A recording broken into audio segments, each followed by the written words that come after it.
കഴിഞ്ഞ ദിവസം Nilambur MLA PV Anwar രാഷ്ട്രീയ നയവിശദീകരണ യോഗം നടത്തിയിരുന്നു. DMK എന്ന ഒരു പാർട്ടി പേരാണോ അല്ലെങ്കിൽ അതെന്താണ് എന്നുള്ളതിനെ വിശദമാക്കിക്കൊണ്ടായിരുന്നു സംസാരം.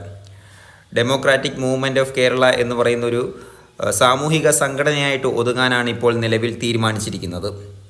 ദ്രാവിഡ മുന്നേറ്റ കഴകം തമിഴ്നാട് സ്റ്റാലിൻ്റെ പാർട്ടിയുമായിട്ടൊരു ഘടകകക്ഷി പാർട്ടി കേരളത്തിൽ രൂപീകരിക്കാനായിട്ട് PV അൻവർ MLA മുന്നൊരുക്കം നടത്തിയപ്പോൾ കേരളത്തിലെ പിണറായി സർക്കാർ ഒരു ഗൂഢനീക്കം നടത്തി അത് തടയുകയും പിന്നീടത് PV അൻവർ കഴിഞ്ഞ ദിവസം വിശദീകരിച്ചത് DMK എന്ന് പറഞ്ഞാൽ ഡെമോക്രാറ്റിക് മൂവ്മെൻറ്റ് ഓഫ് കേരള അതൊരു സാമൂഹിക സംഘടനയായിട്ടിപ്പോൾ നിലനിൽക്കും. പാവപ്പെട്ട ജനങ്ങൾക്കുണ്ടായിട്ടുള്ള പ്രശ്നങ്ങൾ അത് പരിഹരിക്കാനായിട്ടും അവരുടെ വേദനകൾക്ക് ഒപ്പം നിൽക്കാനായിട്ടും പ്രവർത്തിച്ചു തുടങ്ങും എന്നുള്ളതാണ് PV അൻവർ കഴിഞ്ഞ ദിവസം വിശദീകരിച്ചത്.